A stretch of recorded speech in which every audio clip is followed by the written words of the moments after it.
Once again, I'm fixing the BMW because, well, it still doesn't get warm and it's cold. I got me a new transmission cooler because apparently that's the problem. According to service bulletin, it doesn't pop up for this car, but it does for the engine or other cars with the engine. I spent the morning, clearing some room so I could get the car all the way in because it is like 20 degrees, if that, outside. I've got some heaters going. I've got that guy. I've got that little guy. I've got a carbon monoxide detector because, I don't want to die. Not that way. So take this intake thing off. I think I have to take the fan out. I'm going to go underneath and look at things.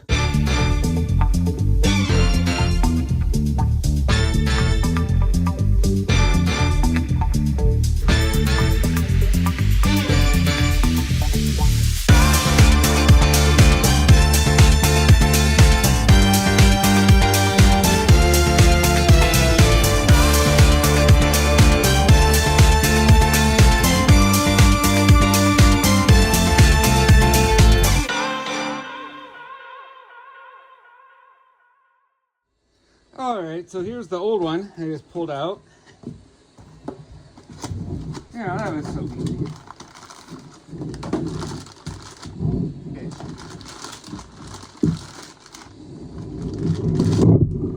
It actually didn't go too badly.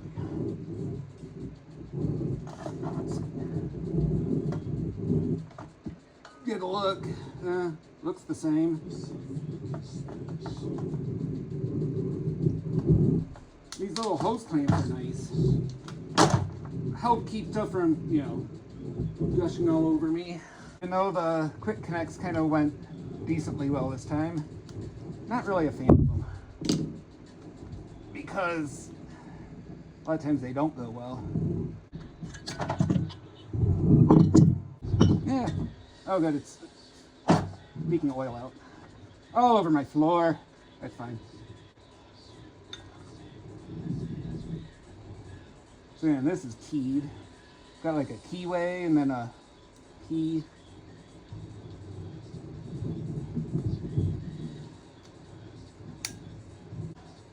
And the two transmission lines go there and the other one goes there. And this side goes in and bolts to the fan. So that'll be cool. See, I only made a tiny mess. That's fine.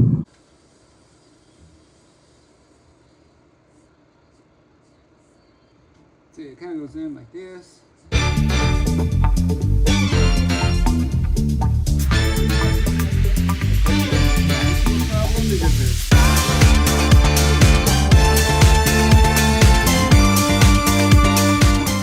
See, what's interesting is that virtually no coolant came out of the cooler I took out of the car. Which, that's weird. That doesn't make sense. See, here's one thing that's weird to me. You take this out, something should come out of here. I mean, it's a little wet in there, but I think you'd be getting coolant out there. Let's slam this back together. See what happens.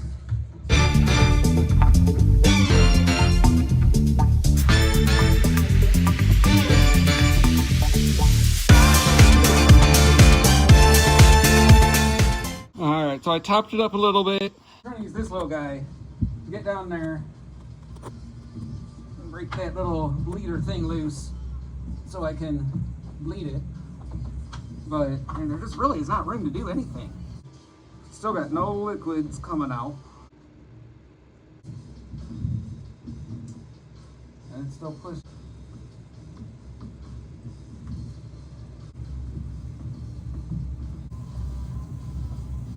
See, this is not making sense to me.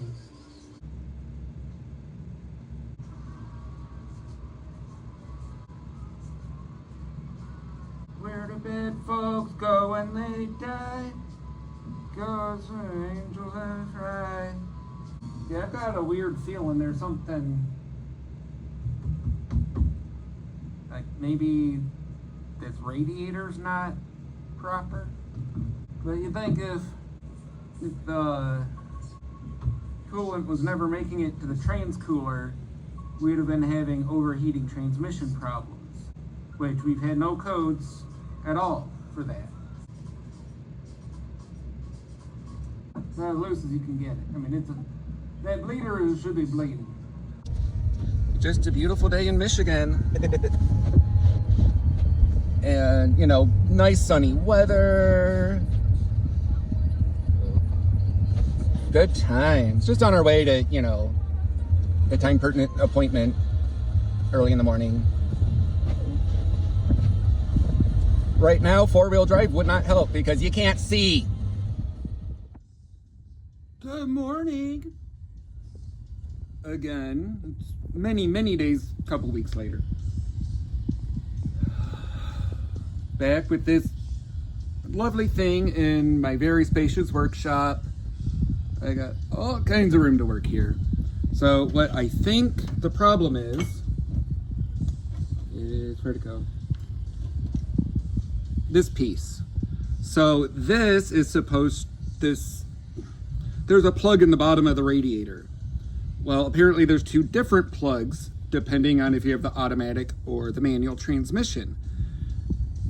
I think that the radiator maybe came with the one for the manual installed instead of this one for the automatic. And I failed to change that when I put the radiator in. And it's probably been causing all of these problems. Maybe?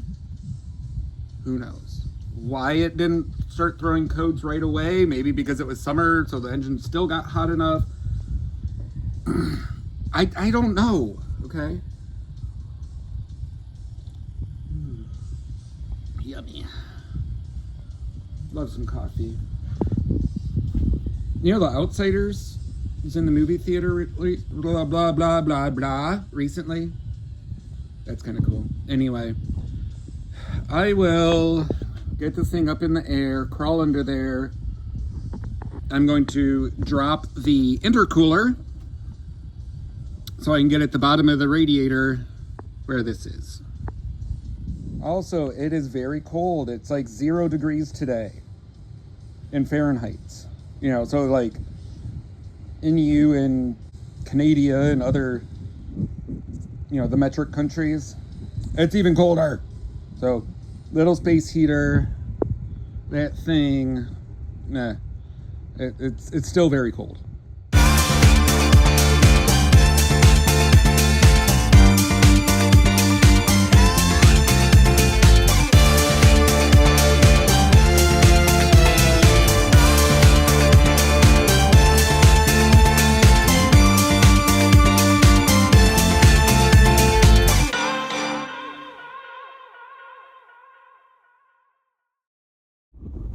So I got the intercooler out. It was just 2 screws and then those 2 fittings. And then I clamped off some hoses. So hopefully you can see this down here. Clamped off that hose that goes to between the radiator and the trans cooler. This one is for the overflow, and this one. So I'm hoping that keeps most of the coolant inside the car, so I don't have to replace as much. I do have a gallon of concentrate. That's what my brain tells me all the time, and it doesn't do it very well.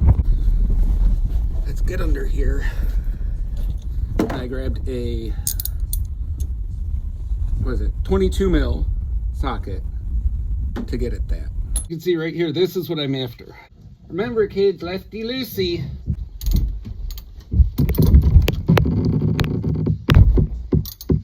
This is also why you put a waterproof case on your phone. Now, make sure I've got another bucket ready.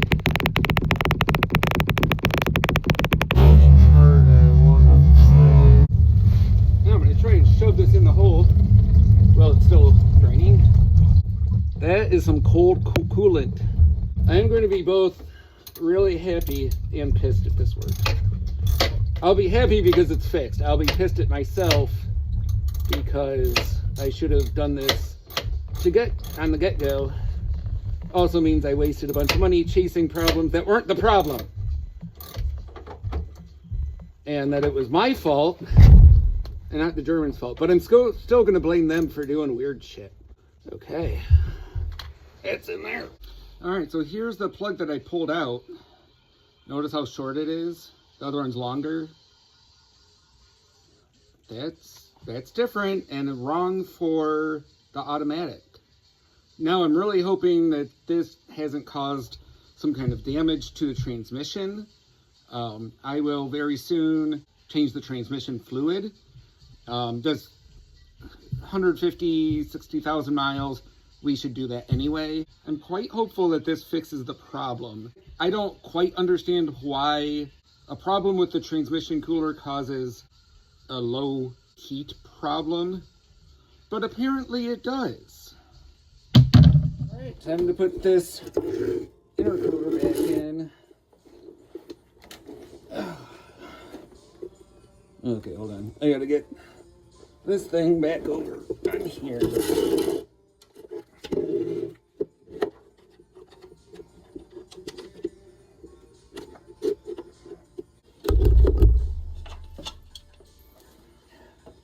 Oh, safety goggles. Oh, nope. No safety goggles. Safety squint. Safety squint.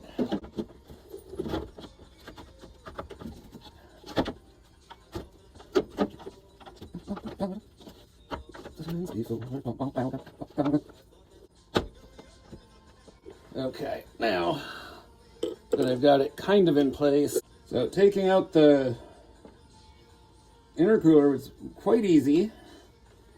I made 2 screws and 2 connections. A lot better than taking out the radiator. Better yet would have been to do the radiator job correctly in the first place.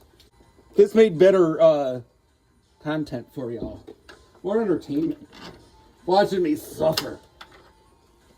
I do not do things wrong on purpose. I do things wrong because I don't know what I'm doing. I will turn the camera off and finish getting these clips the rest of the way in and whatever. Because I'm sure you don't want to watch me struggle for an hour. And I don't feel like watching myself struggle for an hour while editing. So the part I have a difficulty with is getting this seated all the way in. You got to kind of wiggle and stuff. I'm going to do that off camera and we'll get back to it. I bled the system and I am letting it warm up in the driveway for a little bit, and I'm going to go for a drive. But right now it's at 129 Fahrenheit for the coolant temperature. Just, you know, it bugs the shit out of me that they don't just have a temperature gauge like a normal car. Or an oil dipstick. I mean, there are some things just your car should just have, okay? Yes, you can find it. It's really complicated. Like, you have to do this and this and yeah. It's stupid. I think it's warming me up quicker than it has previously. I am getting, you know, warm air out of that, and it is very cold outside. I don't know if I can... I don't know how to... I don't know how to make things come up on here, really. It's like you flip this. But none of these are, you know, car operating temperature. So I'll get back with you after I go for a ride.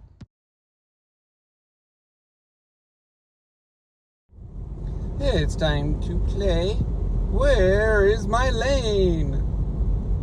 This fun little game we play in Michigan in the winter. On our way to work, on our way to the store. I think this is where my lane might be. Now it's time to... Alright, it's days later. I am back on the BMW. I got a new thermostat. Another new thermostat. This time it is the Male brand. So it is the OEM thermostat. Since supposedly if you use anything off-brand on a BMW, the car just hates you and gives you the big middle finger. Now, earlier in the video, I changed this out for the longer one that is for the automatic transmission that this car has. That did not fix the problem. It's obviously still constantly flowing coolant. It is behaving as though the thermostat is jammed open. It just hasn't thrown the code or thrown the code yet.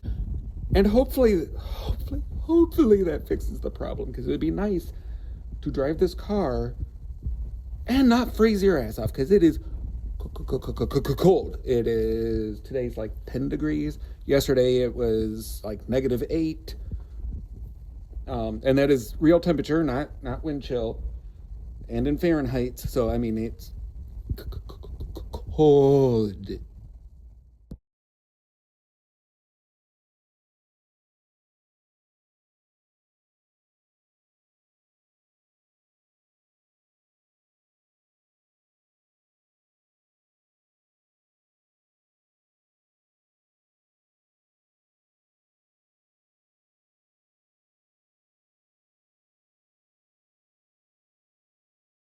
So here's the old off-brand one. This was Dorman, which I thought Dorman was a good company, but I don't know, some people say not. So that right there, okay, looks like that. And that looks like that. That looks like that. Okay. So this one, I remember, I mean, color doesn't really matter too much. So there's that. There's a little bit of a gap around the edge. Same here, little gap. We look down here. You know, spring and another piece.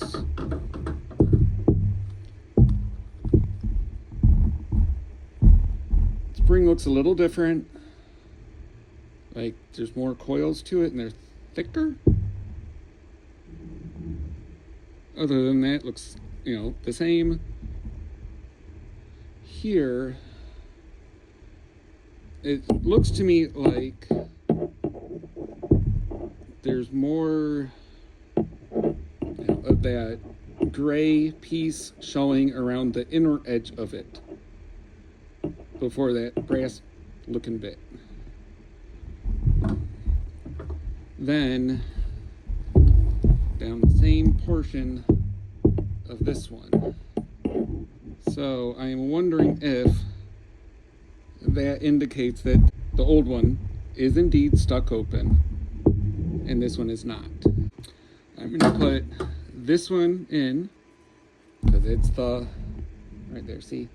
Male. And cross our fingers this fixes the problem, because freezing your butt off on your way to work sucks. Get ready, get ready, get ready, get ready.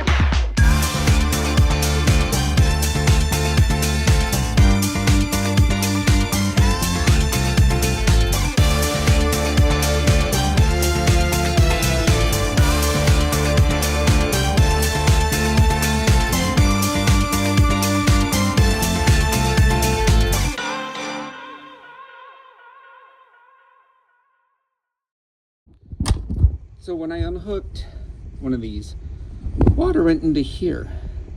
Water is not, you don't want water in there. That's the intake. It goes to the turbo and then, you know, in the engine. So water in there, bad. So got the vacuum. I'm gonna suck that out. Fun times. Great job.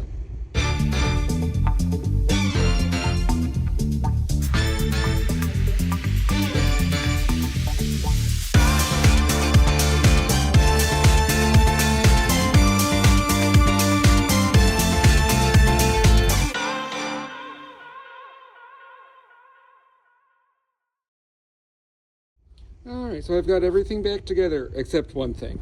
I did not plug the electronic control aspect back into the thermostat. I have a theory that if it's not the thermostat itself that's the problem, there's something else in the system that's telling the computer to tell the thermostat to open via this connection. And once it does that, like enough or something, maybe it makes it stick open. So I'm going to top this back off, do the whole bleed procedure. Fingers crossed this works. At this point, I had replaced everything I could think of. It was all new parts, even replaced aftermarket parts with OEM parts. I called up a friend who has a shop basically like, hey, I'm just going to bring you my car. I'm sick of this. He asked a couple questions, and that's when I was like, yeah, I replaced the radiator back in July.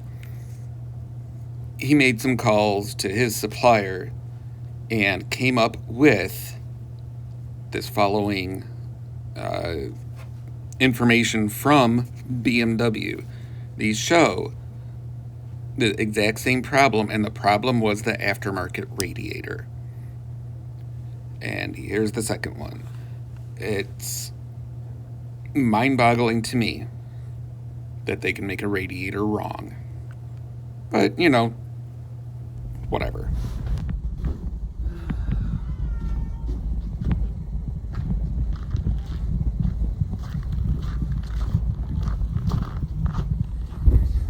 It's been a week. It's still cold as anything. And, driving to work when it's -2 and you have no effing heat is not fun.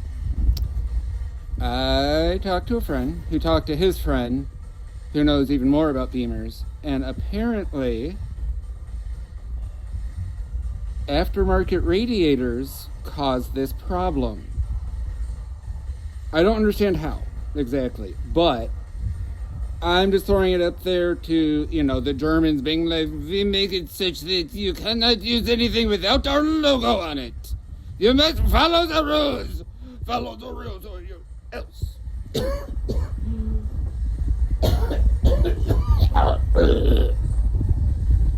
So, today, Alistair and I are going to replace the radiator in this car.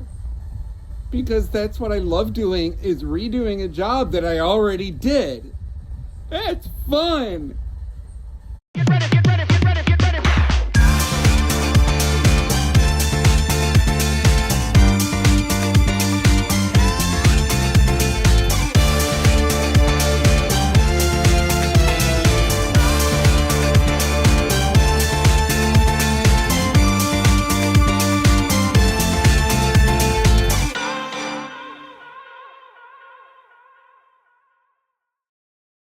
Alright, so we clamped off some of the hoses, removed stuff as you kind of saw in the time lapse.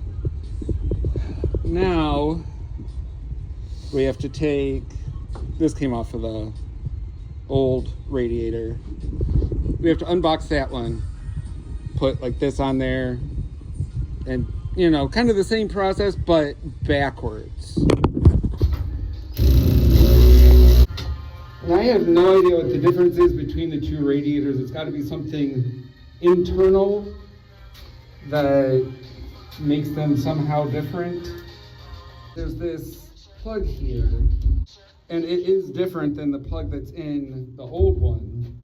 Okay, maybe that's the difference. Maybe it should be that way, even though the YouTube internet said it should be this other thing. And it wasn't this one, it wasn't that one.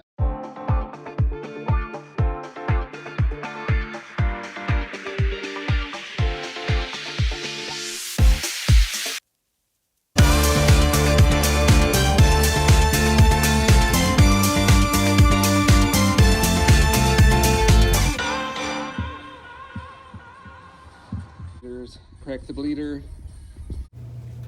We filled the radiator and the whole system bled it, and it started leaking everywhere. So after poking around, we pulled the radiator back out because I determined that the leak was coming from one of the fittings I put in.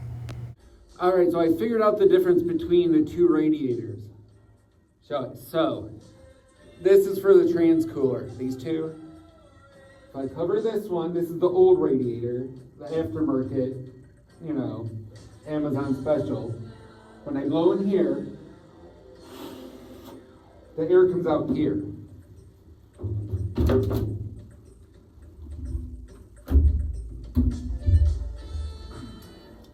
Now this one, this is the brand name one. I cover this, and I blow into here. It just pressurizes, okay? With my hand off, you know, the air comes out here and coolant. Because I had this installed and it was leaking from this area. So I had to take it out to find the leaks. Because that's just how this day is going. You know, I love this car, really. No, I don't. Okay. So, I replaced a couple of O-rings on some of those fitting things and put everything together. As you saw, I like put blue air through it. So, or tried to, and it was able to seal like on that one side. So hopefully I've got the leaks handled. It's all back in, except I'm leaving the fan out. I am going to fill with coolant for like the 1800th time. Cross our fingers, this does not leak this time. And all right, so I'm doing the bleed. Run the electric water pump, and every so often that will spit out, see, it's spitting out air bubbles there. So I just keep doing this until it's all bled out.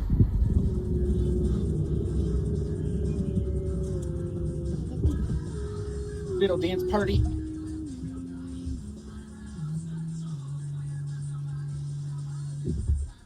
Gotta do something while I'm waiting for this thing to bleed.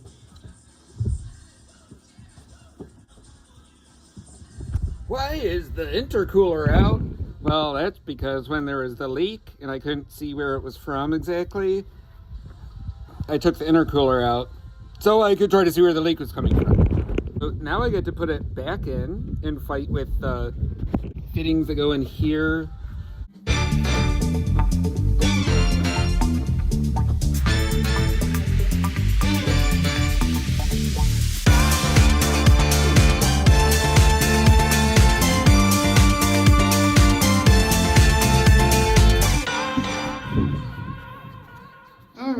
I put the fan back in. Just gotta put this in. Which way does it go? The system has been bled there, a couple times, so it should be good. I hope. Alright, so I've got it running. So far it feels like it's getting warmer than it has before.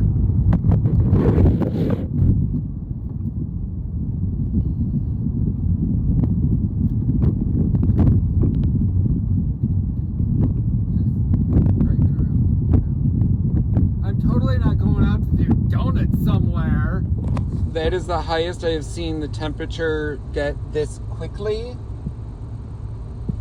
in many months. And I actually drove the car down the road and it didn't go down like it did before. I am cautiously optimistic. Cautious. Okay. So it's saying 222 degrees. I'm on the freeway. Allegedly doing 75, which is the speed limit here. Would never do anything otherwise. 218, so come down just a pinch, which is okay. Look at all the pretty snow. I gotta work the air bubbles out. Getting good hot air. So far, everything looks good. Fingers crossed. Everything's okay. I lost audio, but I'm just talking about how happy I am that it's fixed. Finally fixed. Or at least there's one less problem with the car. So if you like content like this, like, comment, subscribe, ring the bell, all the things. And a huge shout out to Gary Klein. Here's his shop, 43020 Woodward Avenue, Bloomfield Hills, Michigan. It's the corner of Woodward and Square Lake Road. It's a Marathon station, so go check him out. Great guy.